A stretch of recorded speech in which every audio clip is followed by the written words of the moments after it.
4월 29일 하늘에서 내리는 일용할 양식 하나님의 말씀은 창세기 37장 1절에서 4절까지 말씀입니다. 야곱이 가나안 땅 곧 그의 아버지가 거류하던 땅에 거주하였으니 야곱의 족보는 이러하니라. 요셉이 17세의 소년으로서 그의 형들과 함께 양을 칠 때에 그의 아버지의 아내들 비라와 실바의 아들들과 더불어 함께 있었더니 그가 그들의 잘못을 아버지에게 말하더라.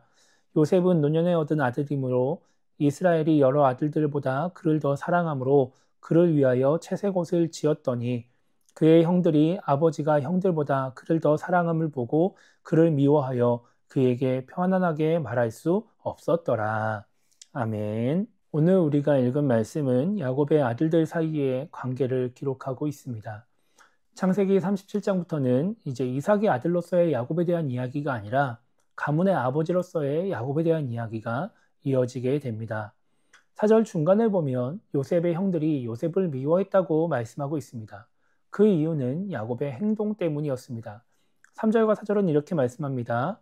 요셉은 노년에 얻은 아들이므로 이스라엘이 여러 아들들보다 그를 더 사랑하므로 그를 위하여 채색옷을 지었더니 그의 형들이 아버지가 형들보다 그를 더 사랑함을 보고 그를 미워하여 그에게 편안하게 말할 수 없었더라. 이렇게 말씀하고 있죠.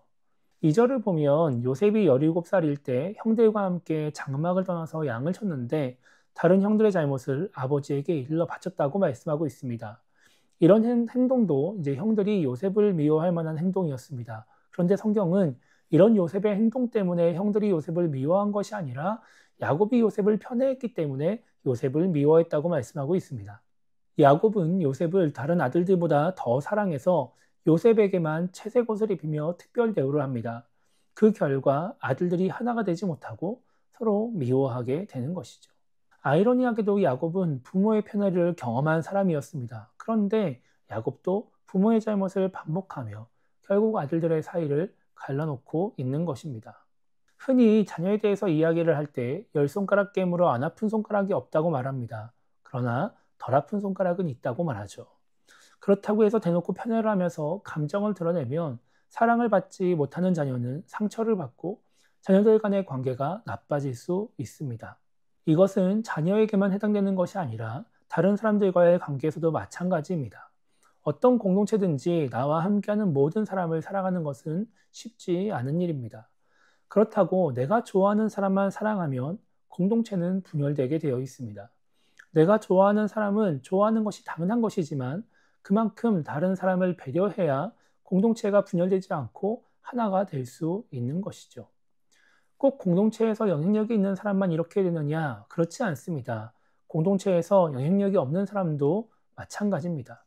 공동체의 분열은 항상 소수의 사람들끼리 모여서 끼리끼리 모이면서 이제 시작이 되는 것입니다. 그러니까 영향력이 없다고 영향력이 없는 사람들끼리 모여서 끼리끼리 모인다면 그것 또한 분열의 시작이 되는 것이죠.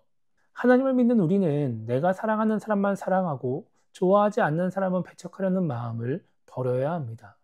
설령 덜 좋아하고 혹은 좋아하는 부분이 없다 하더라도 함께하며 하나가 되려고 할 때 그동안 보지 못했던 부분을 보게 되면서 좋아하는 마음을 가질 수 있기 때문에 그런 것이죠.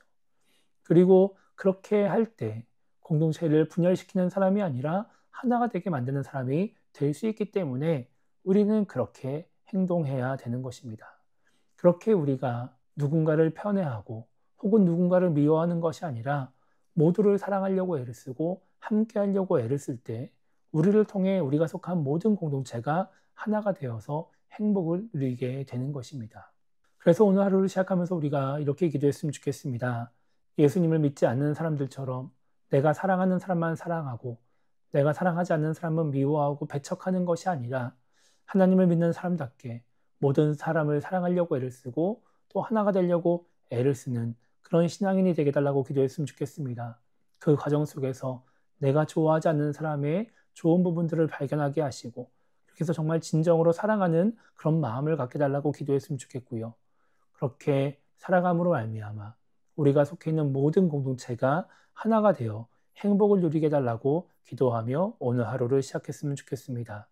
그렇게 주어진 삶 속에서 이웃을 사랑하며 하나 되려고 애를 쓰므로 말미암아 속해 있는 모든 공동체가 우리를 통해 하나가 되어 행복을 누리게 되기를 주님의 이름으로 축복합니다.